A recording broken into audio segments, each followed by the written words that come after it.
Well, let's erupt your food memories and open it to the world. And your very first food memory is Ozoni. How do I pronounce this? Ozoni. Japanese, it's a mochi soup. Exactly. Yeah. So you said it perfectly fine. Ozoni. Yeah. So essentially, ozoni is a very traditional Japanese dish that's consumed on New Year's Day. So January 1st. We follow the Gregorian calendar. It's a every part of Japan has its own version in terms of is the broth fish based or miso based or soy sauce based. It's quite a simple soup, but what's special about it is that you have mochi with it. Again, every family, but every region will have a different way of doing it. My family originally is from Hiroshima, so that's just kind of the way that we do it. But yeah, it's something that we would make religiously every single New Year's Day. For my entire family, my grandparents would originally be the ones to make it. Then my parents, now my generation makes it. But also, what I loved about it was something that we would then continue to eat for the next few months because it's just such a warming, wonderful thing. We were always told as kids that you're supposed to eat the number of mochi for how many years you're alive, which is kind of crazy because I think I was also taught as a kid, don't know if this is true, but every mochi that you buy in the supermarket, like that circular thing, is apparently 3 bowls of rice. So I was always told that. So if you think about how many carbs or how much rice you're eating, it's quite a lot. But yeah, no, it was just, ritual is important. And I think ritual with food is always important. I think particularly when, for my family, we immigrated from Japan in the 1880s. So, we've been in America for quite a long time. And obviously I live in London now. But I think, with the way that immigration goes and, melting pot or, however you want to call it, ritual around food, I think, is what drives those memories and what drives the ability to reconnect with something when life has thrown you in a different direction. Your second food memory is potluck meals at your Buddhist temple. Yes, yeah. So I've mentioned my Buddhist temple already. And it was an incredibly important place for me.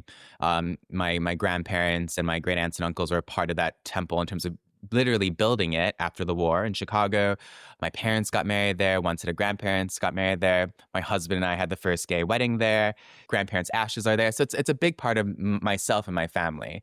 But I mentioned the potluck element in my temple because it was just so fantastic as a child, right? You would see so many, and it was pretty much every single family, usually mainly the women in the families, like bringing a dish to share. And that could be, very classic American cookies, because again, many of the older Japanese people, my grandpa generation, they're all American citizens. They grew up in America. So a lot of it was casseroles. A lot of it was American cookies and biscuits.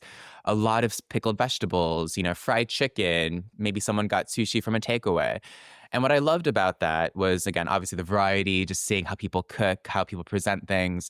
But more than anything, it was a confluence of so many different stories, but then also the confluence of the other different immigrant groups that have become part of that story, which is what I always loved.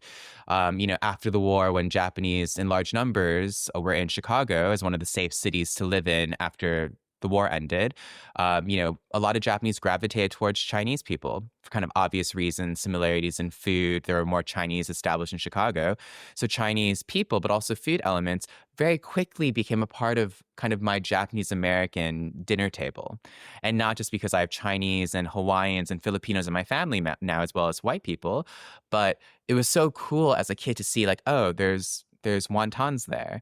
Oh, there's a Chinese chicken salad from, that old Japanese lady who might have maybe she has Hawaiian family, maybe she has a Chinese in her family, or maybe because she herself just gravitated towards that after the war, and that's become one of those meanings of home for her. And I just loved what that symbolized. Again, not just, for a greedy child who is hungry and wanting to eat everything, but more than that, I think, what people wanted to bring to the table, but then also what it reflected to them as something that they wanted to share. Be it a family dish, some American cookies, or, something that reflected, oh, all these different cultures intersecting at a time at least for my immigrant story was a very challenging time. So again, how do we create that community through food? And I think, the Buddhist temple was just phenomenal in facilitating what Buddhism meant, but also Buddhism community and what it meant to be as a Japanese American. Let's move on to your third food memory. Now, I love this, but I'm kind of in a bit of a pickle, literally, with it. Kimchi, kimchi making in Mumbai. Yeah. Wow. Yeah, so I lived in India right after university. I was there for a little under 3 years. And it was there I started making kimchi. I was there because I've had a day job for most of my life, separate from food. So I was What was the doing day job? like consulting in finance. It paid the bills, which was great, but it also allowed me to travel. I was probably not the best employee, to be honest. But after university, I kind of, was in India for a while, living in Mumbai. And it's a funny story because, most people would never expect India to be the birthplace for me to start really making kimchi, right? A very traditional Korean ferment. But growing up or just being in America with, a fairly large Korean population, I could always find amazing and affordable kimchi at a lot of grocery stores. I moved to India, and this was back in 2011, so a while ago at this point. I just couldn't find anything. So I one day after I kind of was settled in Mumbai, I decided, you know what? Today's my day. I'm gonna make kimchi. I could find all the ingredients pretty easily, but the one that I thought was absolutely required, since I hadn't really been exploring fermentation as much, was I was missing gochugaru, which are like the Korean chili flakes that I think we all kind of expect to be the necessary ingredient for kimchi. Little did I know that actually the original kimchi, before kind of old and new world trade happened, didn't even include chili flakes. So, that's just a good fun fact for you.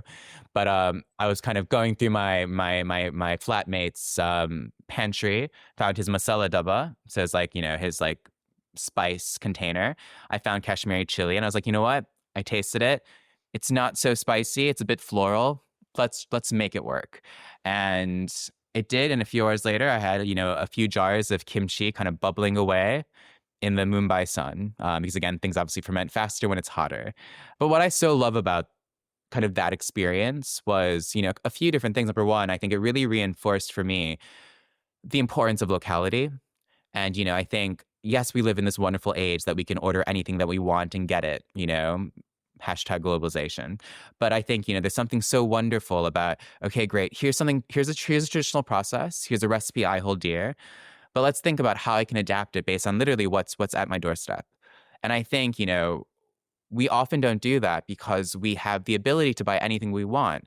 But I think, if we take that step back and think about, how has food always evolved? How has food evolved across time, place, confluence of cultures and people and interaction?